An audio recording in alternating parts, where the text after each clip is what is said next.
Cobrem a Bíblia de bronze da Bretanha, textos verdadeiros ou farsa elaborada? Quem se beneficia com escrituras apócrifas? José de Arimateia, um apóstolo outsider ou fundador de mais uma sociedade secreta?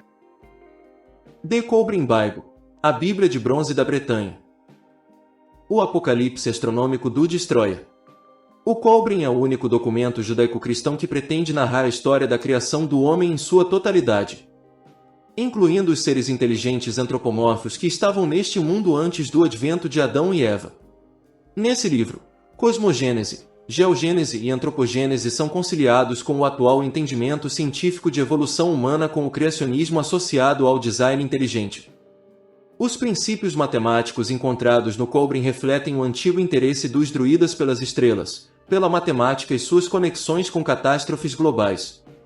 Astrofisicamente profético, o Cobrem fala do retorno de um astro denominado Destroyer, corpo celeste trevoso que no passado causou um desastre, uma grande convulsão planetária, geológica. Foi previsto que o Destroyer voltaria, cumprindo o destino de sua trajetória, de sua órbita cósmica. É uma espécie de Nibiru. O termo anjos caídos. O Gênesis do Cobrem não se refere a seres espirituais. Antes fala de homens que desposaram mulheres da linhagem de Adão e Eva e procriaram com elas, dando origem a uma raça híbrida. Esses homens-anjos pré-adâmicos vieram de uma sociedade avançada em termos de ciência e religião. Eram os sobreviventes de uma humanidade anterior, que escaparam refugiando-se em cavernas, de um cataclismo global. Chamam a si mesmos de filhos de Deus. Na lógica mística ou esotérica, a queda dos anjos foi causada pelos graves erros cometidos por aquela raça de homens divinos. Trechos do Cobrem. Os estudiosos de documentos históricos têm todos os motivos para desconfiar da antiguidade e originalidade do Cobrem. E eu também. Mais especificamente, o livro é suspeito, principalmente, porque nenhum original manuscrito, nenhum fragmento das folhas de bronze foi exibido até hoje. O texto apareceu, supostamente, em 1992 e as únicas e poucas informações disponíveis parecem ter saído da redação do editor norte-americano. Ali, o Cobrem é datado em 3.600 anos, considerando a idade dos capítulos mais antigos correspondentes ao Antigo Testamento judaico-cristão. É algo inusitado no livro, enquanto considerado como escritura sagrada judaica cristã, as referências claras. Primeiro, a intervenção de agentes extraterrestres no processo de criação da espécie humana. Segundo, ao advento de um apocalipse, uma catástrofe planetária resultante de um evento cósmico. A seguir, alguns trechos traduzidos do Cobrem, do livro da criação ou Gênese. The Cobrem Bible, a Bíblia de bronze da Bretanha. Do livro da criação. Trechos. Capítulo 1. Versículo 3. Antes do princípio somente existia uma única consciência, esse eterno, o Um, cuja natureza não pode ser explicada em palavras. Era o espírito do Um solitário, o autogerado, que não pode ser subtraído, que não pode ser dividido, o desconhecido. O Um, incognoscível, pensado em si mesmo no profundo silêncio fértil. Gestando. 4. O grande ser que permanece, que é não nomeado. É o começo e o fim. Além do tempo, além do alcance dos mortais e nós, em nossa simplicidade, chamamos a Ele, Deus. 5. Ele, que precede o todo existente em sua estranha morada de luz intriada, que permanece sempre, inextinguível, aquele cuja visão nenhum olhar é capaz de suportar. 8. Ele não pode tolerar o repouso eterno e o potencial não manifestado é frustração. De dentro da solidão atemporal, surgiu a consciência divina da solidão e com isso emergiu o desejo de criar. 9. Da mente Deus um pensamento foi projetado. O Verbo. Isso gerou a força que produziu luz e isso formou uma substância semelhante a uma névoa de poeira invisível. A substância dividiu-se em duas formas de energia e através do vazio da matriz geradora universal e no útero universal. As duas forças girando em redemoinhos emitiram centelhas que vieram a ser a infinita variedade de mentes e espíritos, cada um regente de seus próprios poderes criativos. 10. A palavra ativante foi proferida. Seus ecos ainda vibram e houve um movimento agitante que causou instabilidade. Um comando foi emitido e este veio a ser a lei eterna suprema.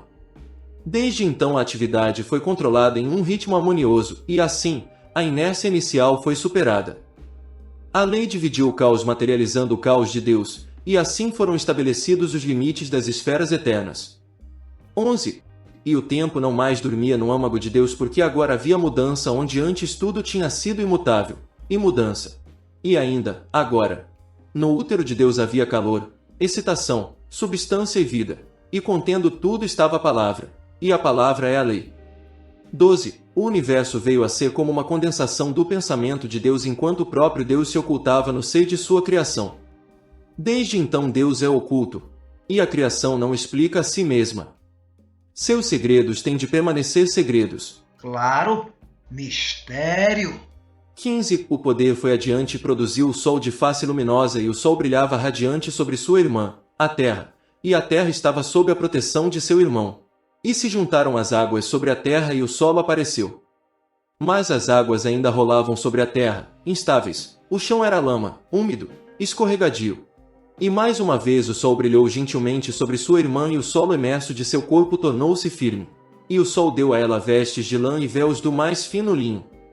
16. E da grande geratriz, do grande útero, tinha também saído o espírito da vida, e o espírito da vida lançou-se no espaço exuberante e desenfreado. E ele lançou seu olhar sobre terra e viu que era bela e sentiu desejo e precipitou-se dos céus para possuí-la. Ele não chegou gentilmente, como um amante, mas tempestuosamente, como um destruidor. Sua respiração era um uivo soprando entre os vales, um uivo enfurecido entre as montanhas. Porém, o espírito da vida não conseguiu encontrar a morada do espírito da terra porque ela tinha se fechado em si mesma, como uma mulher se retrai diante da força. Não admitia ser ultrajada em submissão, embora já desejasse o espírito da vida. Era honrada. 17. O sol, vendo a perplexidade dela, lutou com o espírito da vida e submeteu, estando o espírito da vida subjugado e tendo cessado a luta. O sol entregou o espírito da vida à sua irmã terra. E o espírito da vida purificado, apaziguado, em silêncio, desceu sobre as águas da terra e a terra foi tocada, e reagiu, e se emocionou. Ovos de lama de vida potencial formaram-se nos pântanos, nos lugares onde as águas se encontravam na terra. 18. Do pó da terra se fez o homem e a água escura engendrou a mulher. Eles se uniram e multiplicaram-se. Os dois unidos produziram o terceiro. A terra não era mais virgem e o espírito da vida, envelhecido, retirou-se. E a terra vestiu-se com o manto da matrona, da mãe, da senhora, o manto do verde das ervas que cobriam seu corpo. 19.